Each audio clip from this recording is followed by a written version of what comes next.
Hello दोस्तों, स्वागत है आप सभी का YouTube channel geography with DK में। अगर आप लोग इस चैनल पर नए हैं तो चैनल को सब्सक्राइब जरूर करें, बेल आइकन को प्रेस करें, वीडियो को लाइक करें। ठीक, आज हम लोग फिर से एक नया वीडियो शुरू करते हैं।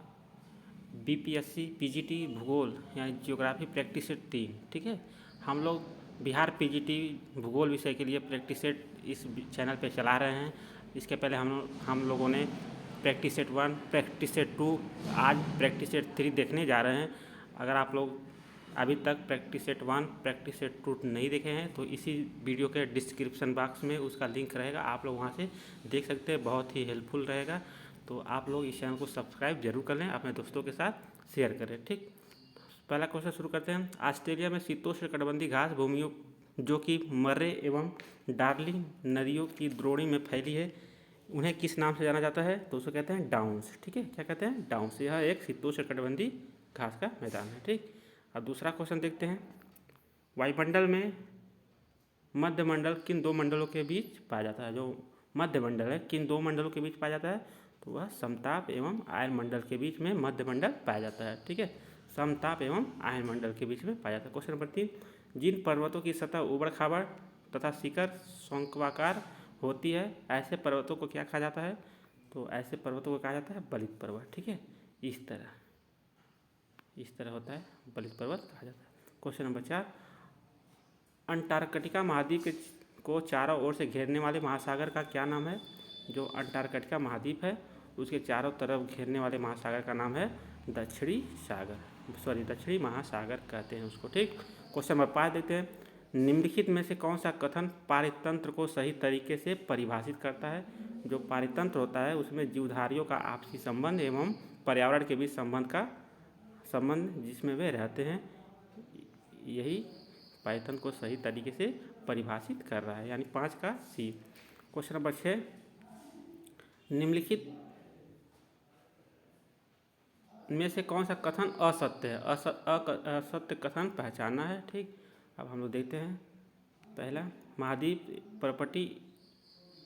परपटी है सिलिका एवं एल्युमिनियम जैसे खनिज से बना है। महासागरीय परपटी सिलिका एवं आयरन से बना है, तो इसका असत्य है बी। जो महासागरीय परपटी है वह सिलिका आयरन से नहीं बना है, यानी सिलिका और मैग्नीशियम से बना है। ठीक है, क्वेश्चन नंबर 7, महासागरीय धाराओं के संदर्भ में कौन सा कथन असत्य है?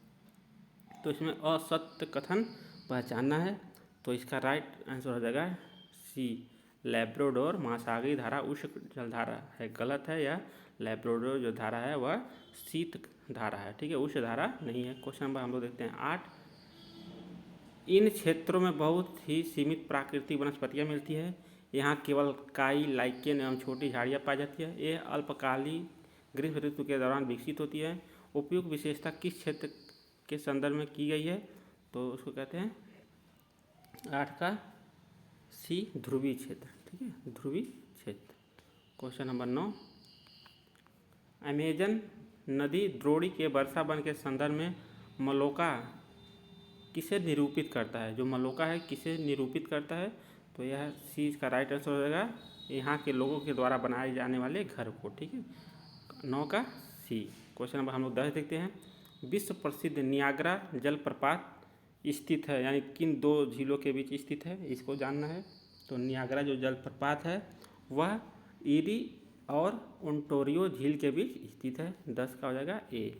ठीक, क्वेश्चन नंबर हम लोग देते हैं 11, संयुक्त राज्य अमेरिका का प्रसिद्ध नगर डेट्रॉयट निम्नलिखित में से किसका प्रमुख केंद्र है? तो यह है मोटर गाड़ी का। ठीक है, प्रमुख केंद्र है डेट्रॉयट जो औद्योगिक नगर है। ठीक, question number 12, Belgium, Netherlands, Luxembourg को निम्नलिखित में से किस नाम से जाना जाता है? तो इसको कहते हैं निम्न भूमि का देश। ठीक है, निम्न भूमि का देश। 12 का ए। क्वेश्चन नंबर 13, यूरोप में पाए जाने वाली विभिन्न प्रकार की वनस्पतियों का उत्तर से दक्षिण की ओर सही क्रम निम्नलिखित में से कौन सा है? उत्तर से दक्षिण, यानी ऊपर से नीचे मिलाना है। तो 13 का राइट आंसर हो जाएगा डी, पहले टुंड्रा सबसे ऊपर, यहाँ पे उत्तर से मान लीजिए, यहाँ से उत्तर ऊपर है और इधर नीचे दक्षिण। तो पहले टुंड्रा, फिर उसके बाद टैगा, उसके बाद मिश्रित वन तीसरा। ठीक, क्वेश्चन नंबर हम लोग 14 देखते हैं। नीचे दिए गए कथनों में से कौन सा कथन सतत पोषणी विकास को परिभाषित करता है? तो सतत जो पोषणी विकास को, इसमें से कौन सा कथन परिभाषित करता है? तो सी जो है सही आंसर हो जाएगा। संसाधनों का उपयोग करने की आवश्यकता और भविष्य के लिए उनके संरक्षण में संतुलन बनाए रखना। ठीक, क्वेश्चन नंबर 15, यह वैश्विक नेटवर्क द्वारा जुड़े रक्षित क्षेत्रों की एक श्रृंखला है जिसे संरक्षण और विकास के बीच संबंध को प्रदर्शित करने के इरादे से बनाया गया है। उपयुक्त विवरण किसको निरूपित करता है? तो यह करता है जयमंडल नीचे यानी बायोस्फीयर रिजर्व को। ठीक है, क्वेश्चन नंबर 15 का बी। क्वेश्चन नंबर 16 देखते हैं, धात्विक खनिज किन शैल समूहों में पाया जाता है? तो जो धात्विक खनिज होते हैं वह आग्नेय एवं कायांतरित में पाए जाते हैं। ठीक, तो 16 का सी। क्वेश्चन नंबर 17 देते हैं, मिस्र में गर्म और शुष्क हवाओं को क्या कहा जाता है? तो मिस्र में गर्म एवं शुष्क हवा को खमसीन कहा जाता है। ठीक, यानी 17 का डी। क्वेश्चन नंबर हम लोग देते हैं 18, भारत का अंतर्राष्ट्रीय व्यापार की दृष्टि से सबसे महत्वपूर्ण बंदरगाह है? तो यह कांदला बंदरगाह अंतर्राष्ट्रीय व्यापार की दृष्टि से सबसे महत्वपूर्ण, क्योंकि यहीं पे जितने भी खनिज, पेट्रोलियम तेल, मशीनरी जो भी है तो यहीं से आयात होता है, विदेशों से आता है। क्वेश्चन नंबर 19, वातावरण निश्चयवाद की विचारधारा का जन्म किस देश में हुआ था? तो ये हुआ था जर्मन में, वातावरण निश्चयवाद। ठीक है, जबकि संभववाद फ्रांस में, संभववाद। ठीक है, संभववाद फ्रांस में। ठीक, क्वेश्चन नंबर 20, संयुक्त राज्य अमेरिका में टॉर्नेडो को क्या कहते हैं? तो संयुक्त राज्य अमेरिका में टॉर्नेडो को ट्विस्टर कहते हैं, जबकि जब यह महासागर में रहता है टॉर्नेडो, इसको कहते हैं जल स्तंभ कहा जाता है। संयुक्त राज्य अमेरिका में टॉर्नेडो को क्या कहते हैं? ट्विस्टर। ठीक, क्वेश्चन नंबर 21, एक प्लेट का दूसरी प्लेट के नीचे खिसकने की प्रक्रिया को क्या कहा जाता है? तो उसको कहते हैं अवनयन यानी सबडक्शन, इंग्लिश में सबडक्शन। ठीक, क्वेश्चन नंबर 22, अत्यधिक गहराई परत में जमने वाली मैग्मा को क्या कहा जाता है? तो उसको कहते हैं बैथोलिथ। ठीक है, बैथोलिथ, फैरकोलिथ, लैकोलिथ, सील डाइक, ये सब क्या है? यह सब एक आग्नेय चट्टान है जो धरातल के नीचे पाई जाती है। क्वेश्चन नंबर 13, संयुक्त राज्य अमेरिका के मिसिसिपी में लोएस के निक्षेप को क्या कहा जाता है? तो उसको कहते हैं एबोर्ड। ठीक है, लोएस के निक्षेप को संयुक्त राज्य अमेरिका में एबोर्ड कहते हैं, जबकि फ्रांस में लीमन कहा जाता है। ठीक है, क्वेश्चन नंबर 24, कहाँ स्थानांतरित कृषि को मिल्पा कहा जाता है? तो इसको कहते हैं मध्य अमेरिका में। ठीक है, मध्य अमेरिका में, यानी अगर देखा जाए तो मध्य अमेरिका में मुख्य रूप से मैक्सिको में मिल्पा कहा जाता है। ठीक है, क्वेश्चन हम लोग 25 देखते हैं, निम्नलिखित में से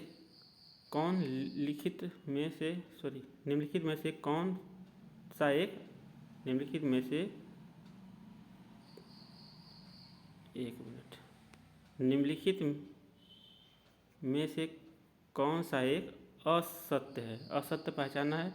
तो इसमें भारत के महानगर एवं शहर की जनसंख्या में तीव्र वृद्धि हो रही है, सही है। 4 महानगरों मुंबई, कोलकाता, चेन्नई, दिल्ली में देश के 85% से अधिक संपन्न लोग रहते हैं, ये भी सही है। सन नगरों में निर्धनता, बेरोजगारी, असुरक्षा तथा अपराध की प्रवृत्ति दर उच्च है, ये भी सही है।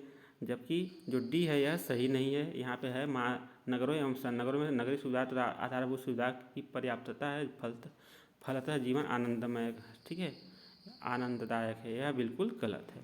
क्वेश्चन नंबर 26, इनमें से कौन सी तरंगें चट्टानों में संकुचन एवं फैलाव लाती हैं? तो यह पी तरंगें होती है, चट्टानों में संकुचन एवं फैलाव लाती हैं। ठीक है, जबकि यस तरंगें जो होती है चट्टानों में गर्त एवं उभार प्रदान करती हैं। ठीक है, यस तरंगें गर्त एवं उभार।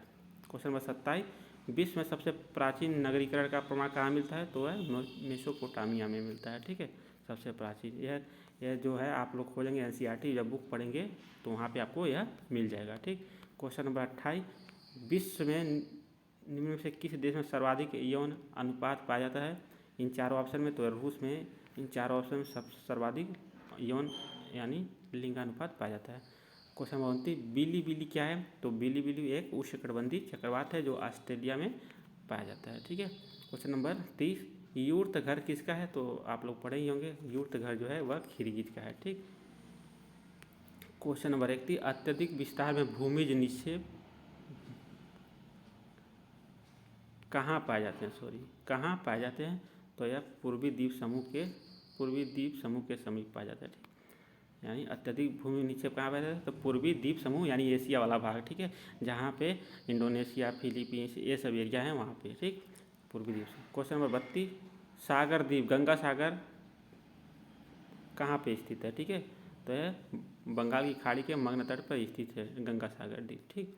क्वेश्चन नंबर हम लोग 33 देखते हैं, बीतलीय मैदान कहाँ पाई जाती है? तो यह गहरे सागरी मैदानों में ही बीतलीय मैदान पाए जाते हैं। क्वेश्चन नंबर 34, किसी भी सेवा के लिए जनसंख्या सीमा यानी देहरी की सही व्याख्या निम्नलिखित में से कौन सा कथन करता है? तो यह करता है सी, यानी सेवा के लिए आवश्यक न्यूनतम जनसंख्या को ही क्या कहते हैं? जनसंख्या सीमा कहते हैं, ठीक। क्वेश्चन नंबर 35, शीतोष्ण चक्रवात किन अक्षांशों के मध्य उत्पन्न होते हैं? तो यह 35 डिग्री से 65 डिग्री उत्तरी एवं दक्षिणी गोलार्ध में उत्पन्न होते हैं, ठीक। क्वेश्चन नंबर 36, निम्नलिखित में से कौन सा कथन सत्य है? सत्य पहचानना है। तो बेंगुला प्रशांत महासागर की एक ठंडी धारा है, यह बिल्कुल गलत है। कर्क एवं मकर रेखाओं के मध्य अधिकतम लवणता पाई जाती है, बिल्कुल सत्य है, ठीक है।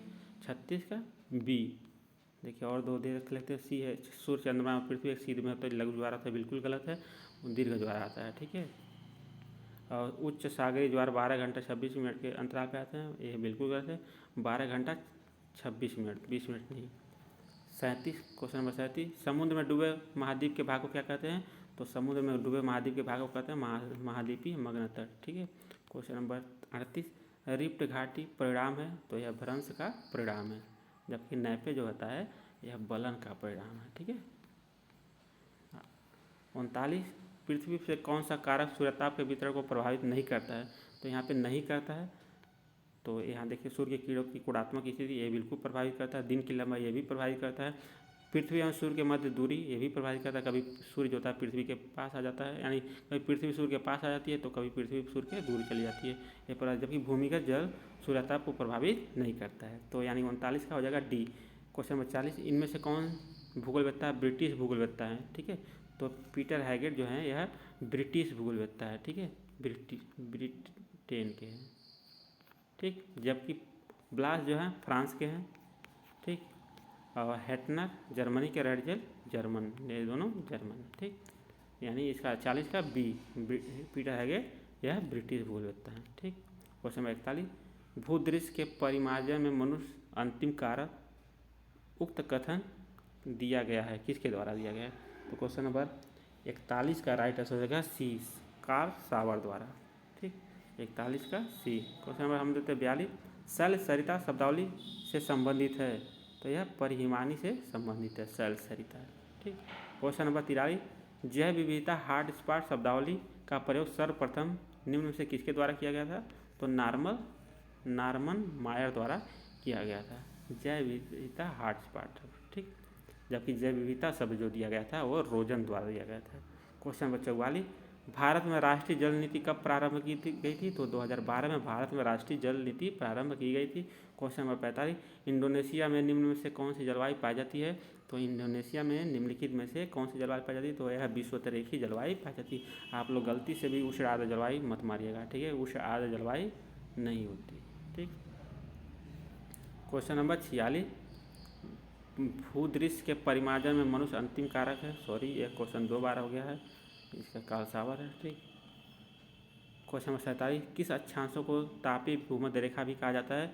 तो 20 डिग्री उत्तरी अक्षांश को तापीय भूमध्य रेखा कहा जाता है। Question number 48, sir Herbert Risley, ठीक है, द्वारा भारतीय प्रजातियों को कितने वर्गों में वर्गीकृत किया गया है? तो यह 7 भागों में वर्गीकृत किया गया है। क्वेश्चन नंबर 49, महासागरों का औसत वार्षिक तापमान कितना होता है? तो महासागरों का जो औसत वार्षिक तापमान होता है 63 फारेनहाइट या 17.2 सेंटीग्रेड, ठीक है, होता है। क्वेश्चन नंबर 50, हरित क्रांति शब्दावली का सर्वप्रथम प्रयोग किसके द्वारा किया गया था? तो यह विलियम गॉन्ड के, डॉक्टर विलियम गॉन्ड के ने सर्वप्रथम हरित क्रांति शब्दावली का प्रयोग किया था। टेहरी बांध किसके संगम पर स्थित है? ठीक है, टेहरी बांध किसके संगम पर स्थित है? तो यह भागीरथी नदी एवं भिलंगना नदी के संगम पर स्थित है। क्वेश्चन नंबर 52, ऊष्मा का हस्तांतरण का सर्वाधिक महत्वपूर्ण कारक है? तो यह संचालन जो है ऊष्मा हस्तांतरण का सर्वाधिक महत्वपूर्ण कारक है, ठीक। क्वेश्चन नंबर 53, कुजवास क्षेत्र किसके लिए प्रसिद्ध है? तो यह कोयला उत्पादन के लिए फेमस है कुजवास। ठीक। Question number 54, W.B. लेवी द्वारा प्रस्तुत घूर्णन फिसलन परिकल्पना निर्माण से संबंधित है। ठीक है, तो यह हिम गह्वर के निर्माण से संबंधित है। क्वेश्चन नंबर 54 का बी। क्वेश्चन नंबर 55, किस नगर को भारत का मैनचेस्टर कहा जाता है? तो अहमदाबाद को भारत का मैनचेस्टर कहा जाता है। ठीक है, जबकि उत्तर भारत का कानपुर को। ठीक, उत्तर भारत का मैनचेस्टर कानपुर को और भारत का मैनचेस्टर अहमदाबाद। क्वेश्चन नंबर 56, भू अभिनीति को चारों ओर से घेरने वाले दृढ़ भूखंड को कोबर द्वारा क्या नाम दिया गया था? तो क्रेटोजोन कहा गया था। ठीक। क्वेश्चन नंबर 57, संपोषित विकास की अवधारणा किस वर्ष में प्रकाश में आई? तो यह 1992 में प्रकाश में आई थी। ठीक है। क्वेश्चन नंबर 58, गंगा के मैदान एवं दक्कन के पठार के मध्य निम्न में से कौन सा पर्वत आपस में बांटने का कार्य करता है? तो यह विंध्यन पर्वत श्रेणी जो होता है, यानी उत्तर के मैदान को यानी गंगा के मैदान को और दक्कन के पठार को बांटता है, विंध्यन का पर्वत। ठीक। क्वेश्चन नंबर 59, प्लेट शब्द का सर्वप्रथम प्रयोग किसने किया था? तो टूजो विल्सन ने प्लेट शब्द का सबसे पहले प्रयोग किया था। क्वेश्चन नंबर 60, जापान देश के अंतर्गत सबसे बड़ा द्वीप कौन है? तो यह होन्शु द्वीप जापान का सबसे बड़ा द्वीप है। क्वेश्चन नंबर 61, दिनारिक प्रजाति कहाँ निवास करती है? तो दिनारी जो प्रजाति है स्विट्जरलैंड में निवास करती है। ठीक। क्वेश्चन नंबर 62, डेल्टा केम परिणाम है? तो यह हिमनद निक्षेपण का परिणाम है डेल्टा केम। 62 का ए। क्वेश्चन नंबर हम लोग तीसरे देते हैं, यह कथन किसका है कि मानव ने अपने सामंजस्य में प्रकृति के द्वारा निर्धारित की गई सीमाओं को एक पद और आगे बढ़ा दिया है? तो यह जी टेलर ने कहा था। ठीक है, 63 का A. Question number 64, Cocos Keeling basin कहाँ स्थित है? तो यह हिंद महासागर में स्थित है। ठीक, 64 का ए। क्वेश्चन नंबर 65, प्रमुख नगर की अवधारणा किसने प्रतिपादित की? तो यह मार्क जेफरसन महोदय ने प्रमुख नगर की अवधारणा प्रस्तुत की थी। क्वेश्चन नंबर 66, क्षेत्रीय विभेदन की संकल्पना को कहा जाता है? ठीक है, तो इसको जीव भू विस्तार भी कहा जाता है। ठीक। क्वेश्चन नंबर हम लोग देखते हैं 67 यानी 67, निम्नलिखित में से किसने उद्योगों की स्थापना का सिद्धांत प्रस्तुत किया था? तो यह अल्फ्रेड वेबर ने उद्योगों की स्थापना से संबंधित सिद्धांत प्रस्तुत किया गया था, जबकि वाल्थीमैन कृषि से संबंधित सिद्धांत। क्वेश्चन नंबर 68, कॉसमॉस किसने लिखा? तो यह हम्बोल्ट ने लिखा था, जबकि रिटर, ठीक है, अर्धकुंडे रेडजल एंथ्रोपोजियोग्राफी। ठीक। क्वेश्चन नंबर हम देते हैं 69, भारत में लौह इस्पात कारखाना टाटा आयरन एवं स्टील कंपनी यानी टिस्को की स्थापना कहाँ की गई? तो यह झारखंड में। ठीक है, जमशेदपुर में। क्वेश्चन नंबर हम देते हैं झारखंड में। क्वेश्चन नंबर 70, भारत के जनसंख्या के अंतर्गत प्राकृतिक वृद्धि दर से अभिप्राय है? तो प्राकृतिक वृद्धि दर से अभिप्राय क्या है? किसी देश में जन्म दर और मृत्यु दर के बीच का अंतर को ही प्राकृतिक वृद्धि कहा जाता है। मान लीजिए जन्म दर 70 है और मृत्यु दर एक साल में 60 है। ठीक, तो 60 में से 70 में से 60 घटा देंगे 10 हो जाएगा, यानी प्राकृतिक वृद्धि कितनी हो जाएगी? 10 हो जाएगी एक साल में। क्वेश्चन नंबर 71, पश्चिमी तटीय मैदान के विभाजन के संदर्भ में निम्नलिखित में से कौन सा युग सुमेलित नहीं है? ठीक है, तो कौन सा सुमेलित नहीं है?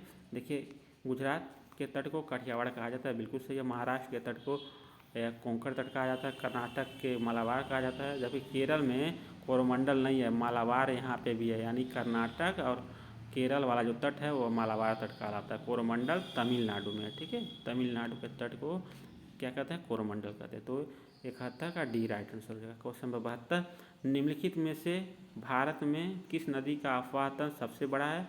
तो गंगा नदी का आफवाहन भारत में सबसे बड़ा है। ठीक है, जबकि ब्रह्मपुत्र नदी भारत में ज़्यादा नहीं बहती है, जबकि सिंधु नदी भी अधिकतर पाकिस्तान में बहती है और कुछ दूरी भारत में भी बहती है। ऐसे सिंधु नदी और ब्रह्मपुत्र नदी भी थोड़ा सा एरिया यहाँ पे भारत में बहती है, जबकि अधिकांश इसका एरिया जो है चीन और बांग्लादेश में प्रवाहित होती है, इसलिए गंगा नदी का आफवाहन सबसे बड़ा है।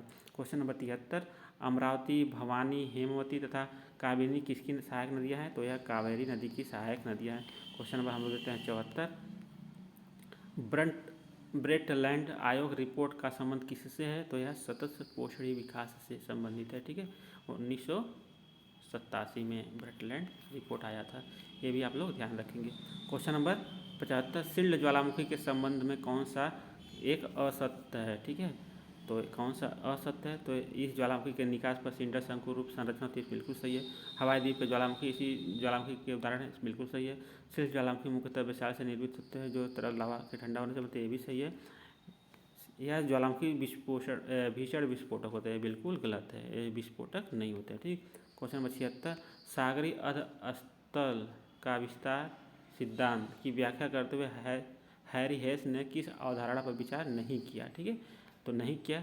मध्य महासागरीय कटकों के साथ ज्वालामुखी क्रिया इसका किया था।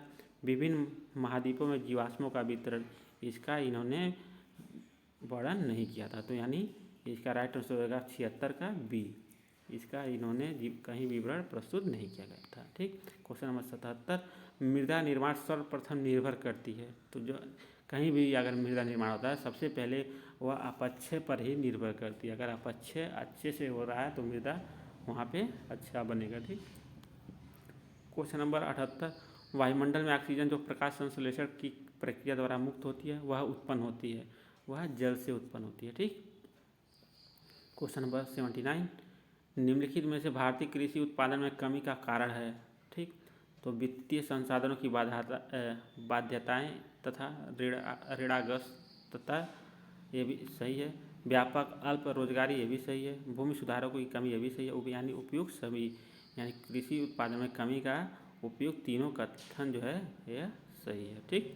Question number 80, last question, Bharat में खनिज के अन्वेषण कार्य में निम्नलिखित में से कौन सा एक संलग्न नहीं है? तो भारतीय सर्वेक्षण विभाग यह संलग्न नहीं है, जबकि तेल एवं प्राकृतिक गैस लिमिटेड यह संलग्न है। भारत गोल्ड माइंस लिमिटेड यह संलग्न है। भारतीय भूवैज्ञानिक सर्वेक्षण यह संलग्न है। ठीक है, ये जो है वह संलग्न नहीं है। तो ये था बिहार पीजीटी 2023 दिसंबर माह में होने वाले एग्जाम के लिए भूगोल विषय का प्रैक्टिस सेट 3 था। अगर आप लोग को वीडियो अच्छा लगा हो तो चैनल को सब्सक्राइब जरूर करें, अपने दोस्तों के साथ वीडियो को शेयर करें। मिलते हैं अगली वीडियो में, तब तक के लिए जय हिंद।